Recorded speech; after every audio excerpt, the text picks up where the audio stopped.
नाज़रीन, drama serial बेबाजी की बहू की नेक्स्ट आने वाली एपिसोड में आप देखेंगे कि अब आहिस्ता आहिस्ता करके फुप्पो सबको अपना असली रूप दिखाने लगी है। अज़रा के लिए तो ये बात बिल्कुल भी हैरान कुन नहीं होगी, क्योंकि वो जानती थी कि फुप्पो की असल हकीकत क्या है। लेकिन सबसे पहले ये हकीकत जब वासिफ पर खुलेगी तो उसे बहुत ही हैरानगी होगी कि ये औरत किस कदर चालाक है। अज़रा भाभी ने दिनों दिन हम सबको समझाया, लेकिन हम लोगों ने इनकी बातों पर कभी कान ही नहीं धरे। उधर जब अस्मा पर भी ये राज खुल ही गया है कि सायरा नहीं चाहती थी कि हम लोगों की इज्जत रह पाए वलीमे वाले दिन, तो इसीलिए इनका कोई मकसद ज़रूर है इस घर में आने का। लेकिन सबसे बड़ी हैरत जो होगी वो जमाल को होगी जब उसे यह पता चलेगा कि फुप्पो अपने नाम घर करवाने के बाद तोते की तरह आंखें फेर चुकी हैं। उस पर वो कहेगा कि फुप्पो आप तो घर की बड़ी हैं, जिस पर कहेंगी फुप्पो हाँ भाई मैं घर की बड़ी हूँ, इसका ये मतलब नहीं है कि अब मैं तमाम जिम्मेदारियाँ देखूँ। अब तुम अपने बच्चों की और अपनी बीवी बच्चों की सारी जिम्मेदारियाँ खुद पूरी करो जमाल, जिस पर कहेगा जमाल कि फुप्पो लेकिन मैं तो आपको खर्चा देता हूँ ना उससे,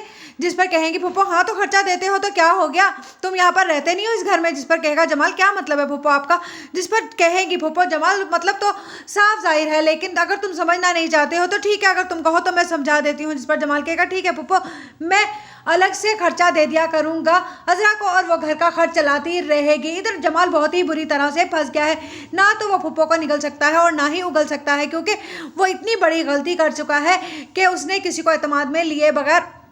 ये सब कुछ कर दिया है। उधर अज़रा आहिस्ता आहिस्ता करके भांप रही है कि आखिरकार फुप्पो और जमाल के दरमियान कुछ ना कुछ तो चल रहा है। लेकिन फुप्पो ने भी कसम खाई है कि अज़रा को सबसे पहले इस घर से धक्के मारकर निकालेंगी, क्योंकि उन्हें हर उस बेइज्जती का बदला लेना है जो अज़रा उनकी करती आई है। उधर आप देखेंगे कि अस्मा कहेगी कि सायरा अच्छा ही होगा अगर तुम बुटीक पर ना आओ, तो घर की जिम्मेदारियां भी तो बहुत है, तुम घर को देखो। जिस पर सायरा कहेगी क्यों तुम मुझे बुटीक से निकालना चाहती हो, जिस पर अस्मा कहेगी नहीं मैं तुम्हें बुटीक से निकालना नहीं चाहती, असल में मैं पहले बहुत अच्छे से हैंडल कर रही थी बुटीक को, लेकिन तुमने खुद ब खुद अपने ऊपर इतना बोझ डाल लिया है, तुम थक जाती हो, मुझे इसलिए अच्छा नहीं लगता। जिस पर सायरा कहेगी मैं तो कहती हूँ कि तुम थोड़े दिन आराम करो और नसीर के साथ घूमो फिरो मज़े करो और मैं तुम्हारी बुटीक को आसानी से देख लूँगी, बस मैंने कह दिया है। जिस पर अज़रा ये बातें सुन रही होगी जब अस्मा वहाँ पर अकेली रह जाएगी और सायरा चली जाएगी, तो उस पर कहेगी अज़रा